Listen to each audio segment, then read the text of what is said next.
Годинава за прв пат ќе нема присуство на верници во храмовите за време на најголемиот христијански празник Великден.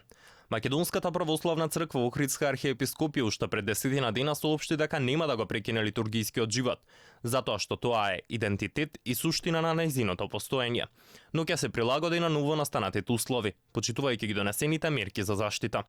На великденските воскресни литургии во сабота навечер ќе бидат само свештениците, а граѓаните ќе можат да ги следат во живо на телевизиите. Нашите верници сепак се дисциплинирани, го почитуваат сето тоа.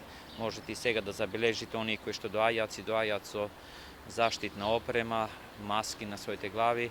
Ние свештениците се трудиме внатре во храмовите да им укажуваме да не се задржуваат. Милостив е Господ, на него се надеваме, ќе ни даде сила да ги издржиме сите овие искушенија. Ние треба да бидеме големи во трпението, постојани во молитвата, ќе го дочекаме и овој Великден. 8 од 10 верници избрале да останат дома за Великден, покажува истражувањето на јавното мислење, практикување на религија во услови на пандемија, реализирано од интернет порталот Религија МК и Институт за политички истражувања. Полицијата ќе врши контроли покрај храмовите на МПЦ за време на великденските празници, а онаа што го забележа камерата на Алфа е дека верниците ги почитуваат владините мерки. Ја мислам треба да се почитуваат мерките. Јас сум маска бев ги извадив сега со девојче сум тука. И да направиме редот христијанскиот адет.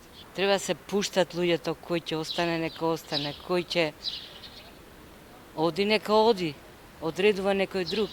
А не ние, изиграваме контролори. МПЦ сепак нема да ја менува традицијата. Владиката Тимотеј за Дојче Веле изјави дека секој што ќе посака да се причасти, свештениците не можат да му го забранат тоа. Лажичката ќе биде иста за сите, а иконите ќе ги дезинфицираат од традицијата и тие да се бакнуваат, особено за време на верските празници како Великден.